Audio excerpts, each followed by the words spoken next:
अस्सलाम वालेकुम। Chapter number 8, online research and digital literacy of I. Online research involves searching the internet for information on specific topic using sources like articles, reports और video. इसका मतलब ये है कि online research हम किसे कहते हैं। इंटरनेट की मदद से हम किसी भी एक स्पेसिफिक टॉपिक के ऊपर जो भी चीज़ सर्च करते हैं, चाहे वो आर्टिकल्स की फॉर्म में है, चाहे वो रिपोर्ट्स की फॉर्म में या वीडियोस में, जिस भी टॉपिक के ऊपर जो भी हम सर्च करते हैं उसको आप कहते हो online research. ICS part 1। Example, आपको कोई कॉलेज से या अपनी यूनिवर्सिटी से या स्कूल से कोई टॉपिक मिलता है, आपने उससे रिलेटेड कोई भी असाइनमेंट बनानी है, तो इसके लिए आप लोग ऑनलाइन प्लेटफॉर्म यूज़ करते हैं। चाहे आप यूट्यूब देखते हो या गूगल को यूज़ करते हो, उसके ऊपर उस टॉपिक से रिलेटेड अपनी असाइनमेंट्स वगैरह बनाने के लिए टॉपिक सर्च करते हो। तो ये क्या है ऑनलाइन रिसर्च। ऑनलाइन रिसर्च किसी भी फॉर्म में आप लोग कर सकते हो। मतलब ऑनलाइन रिसर्च के लिए जो भी आप डाटा गैदर करते हो वो किसी भी फॉर्म में हो सकता है। फॉर एग्जांपल, आपने कोई टॉपिक सर्च किया, आप यूट्यूब पे जाते हो तो वहाँ पर आपको जो भी इंफॉर्मेशन मिलेगी वो यूट्यूब में वीडियोज़ की फॉर्म में मिलेगी। ठीक है, वहाँ से आप अपना डाटा गैदर करते हो। इसके अलावा आपने या कोई आर्टिकल पढ़ा है, कोई आपने रिपोर्ट्स पढ़ी है, तो आपको तब भी अपने स्पेसिफिक टॉपिक के ऊपर बहुत सी इन्फॉर्मेशन मिल जाती है। तो इंटरनेट को यूज़ करके आप जो भी चीज़ सर्च करती हो, चाहे वो किसी भी टॉपिक के ऊपर हो, ठीक है, वो आप किसी भी सोर्स से ले रहे हो, चाहे आप आर्टिकल्स की फॉर्म में ले रहे हो, चाहे आप रिपोर्ट्स की फॉर्म में ले रहे हो या वीडियोज़ की फॉर्म में ले रहे हो, this is called online research.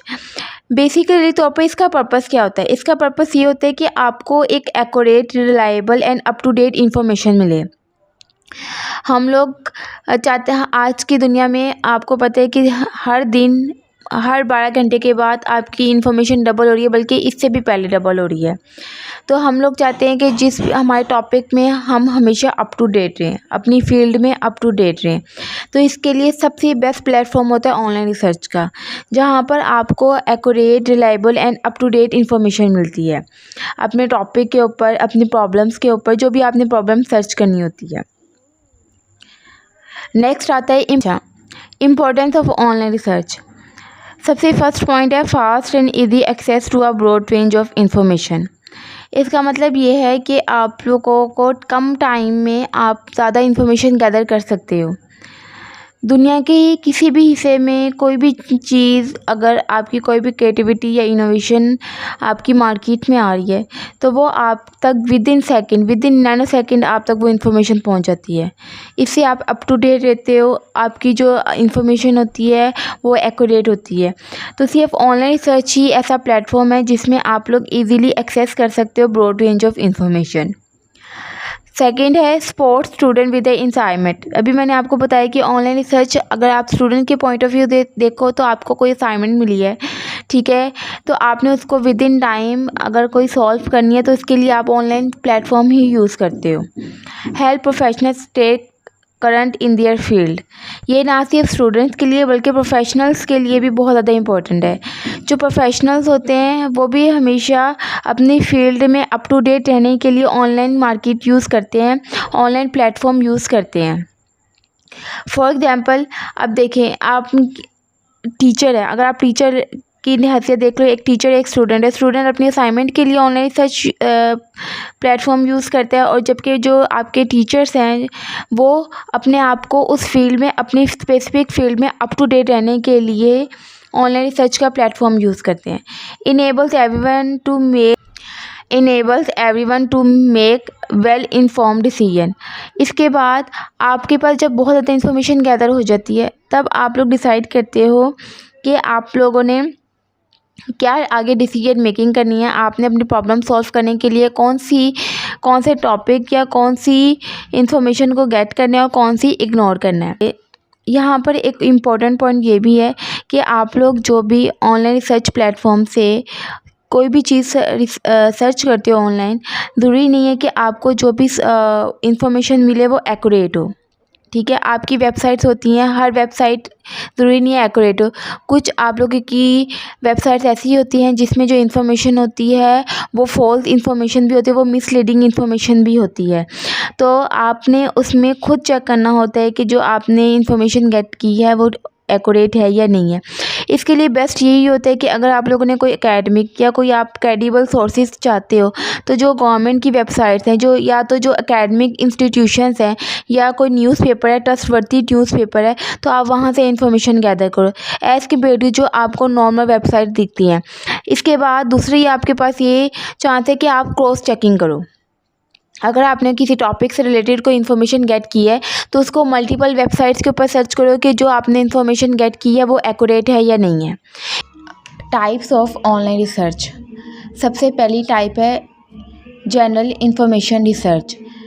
ये सबसे पहली किस्म है। ये इस वक्त इस्तेमाल होती है जब आपको किसी भी टॉपिक के बारे में बुनियादी और आम मालूमात हासिल करनी हो। फॉर एग्ज़ाम्पल, अगर आप क्लाइमेट चेंज के बारे में जानना चाहते हैं तो आप गूगल या यूट्यूब पर सर्च करके आर्टिकल्स, ब्लॉग्स या वीडियोस देख सकते हैं। सेकंड टाइप है एकेडमिक रिसर्च। ये ज़्यादातर एजुकेशनल पर्पस के लिए इस्तेमाल होती है। इसमें आपको बहुत से ज़राए जैसे कि यूनिवर्सिटी की वेबसाइट्स हो गई, जैसे कि रिसर्च पेपर्स होंगे, लाइब्रेरी डेटाबेसेस होती हैं, इससे आप इंफॉर्मेशन गेट कर सकते हो। फॉर एग्ज़ाम्पल, अगर आप यूनिवर्सिटी के लिए आर्टिफिशियल इंटेलिजेंस पर कोई रिसर्च पेपर लिख रहे हो तो आपको जो स्कॉलर्स की वेबसाइट होती है और जो या जर्नल्स होते हैं आप उसको यूज़ कर सकते हो। जो भी बच्चे आप लोगों ने कोई ऑथेंटिक एक्यूरेट इन्फॉर्मेशन चाहिए होती है एकेडमिक रिसर्च के लिए तो आप हमेशा स्कॉलर्स की वेबसाइट्स को प्रेफर करते हो, क्योंकि उसके ऊपर जो भी चीज़ें अपलोड हुई होती हैं, जो भी पोस्ट हुई होती है, वो हमेशा एक्सपर्ट्स की राय के बाद एक्सपर्ट्स ने वेरीफाई किया होता है, उसके बाद आप उसमें पब्लिश कर पाते हो। इस वजह से जो स्कॉलर्स के आर्टिकल्स और जर्नल्स होते हैं वो हमेशा ऑथेंटिक और एक्यूरेट होते हैं। थर्ड टाइप है मार्केट रिसर्च। ये बिज़नेस या मार्केटिंग के लिए इस्तेमाल होती है। इसमें कंपनीज कस्टमर की पसंद नापसंद, मार्केट ट्रेंड्स और प्रोडक्ट की डिमांड को ऑब्ज़र्व करते हैं। फॉर एग्ज़ाम्पल, अगर आप एक कंपनी में मोबाइल लॉन्च करने जा रहे हैं तो वो रिसर्च करेगी कि किस फीचर की सबसे ज़्यादा डिमांड है। फोर्थ है फैक्ट चेकिंग रिसर्च। टाइप है फैक्ट चेकिंग रिसर्च। इसका मकसद ये होता है कि इंटरनेट पे मौजूद जो भी इंफॉर्मेशन होती है उसको देखा जाए कि वो कितने % एक्यूरेट है। इसमें हम मुख्तलिफ सोर्सेज से क्रॉस चेकिंग करते हैं कि आपको जो भी इंफॉर्मेशन आपने गेट की है वो एक्यूरेट है या नहीं है। फॉर एग्ज़ाम्पल, अगर आपने सोशल मीडिया पर कोई हेल्थ टिप देखी है तो आप इसे मुख्तलिफ वेबसाइट्स के ऊपर या जर्नल्स के ऊपर या डिफरेंट लोगों की ब्लॉग्स के ऊपर, रिसर्च पेपर के ऊपर चेक करोगे कि ये जो इन्होंने आपको टिप दी है, हेल्थ से रिलेटेड कोई टिप दी है, तो आप उसके बाद जब क्रॉस चेकिंग करोगे तो आपको पता चलेगा कि वो आपकी जो भी फैक्ट है वो एक्यूरेट है या नहीं है। फिफ्थ टाइप है हेल्थ रिसर्च। ये सेहत से मुतल्लिक मालूमात होती हैं। इसमें लोग इलाज, मेडिसिन्स और वेलनेस के बारे में जानने के लिए मुख्तलिफ वेबसाइट्स पर जो भी साइंस और मेडिकल ने जर्नल्स लिखे होते हैं उसको यूज़ करते हैं। फॉर एग्ज़ाम्पल, अगर कोई मरीज़ है उसको शुगर के इलाज के बारे में जानना है तो वो मायो क्लिनिक या हू जैसी वेबसाइट्स को देख सकता है। ठीक है, ये ऐसी वेबसाइट्स हैं जिसमें आप लोगों को जो भी हेल्थ से रिलेटेड किसी मेडिसिन से या कोई भी आपने इलाज वगैरह देखना है तो उसके लिए आप लोगों को ऑथेंटिक वेबसाइट WHO हू के नेम से है, उससे आपको जो भी डाटा गेट करोगे तो वो आपको एक्यूरेट मिलेगा। ये कुछ शॉर्ट क्वेश्चंस और MCQs आपसे के टॉपिक से रिलेटेड मेंशन किए गए हैं, इसको आप सॉल्व करें। ठीक है, इसको सॉल्व करें, इससे आपको पता चलेगा कि जो आपने स्लाइड्स में टॉपिक पढ़ा हुआ है इसी में ही इसके आंसर्स हैं। ये सारे आप लोग सॉल्व करके कमेंट बॉक्स में आप लोग कमेंट करें, वहाँ पर मैं आपको आंसर करूँगी।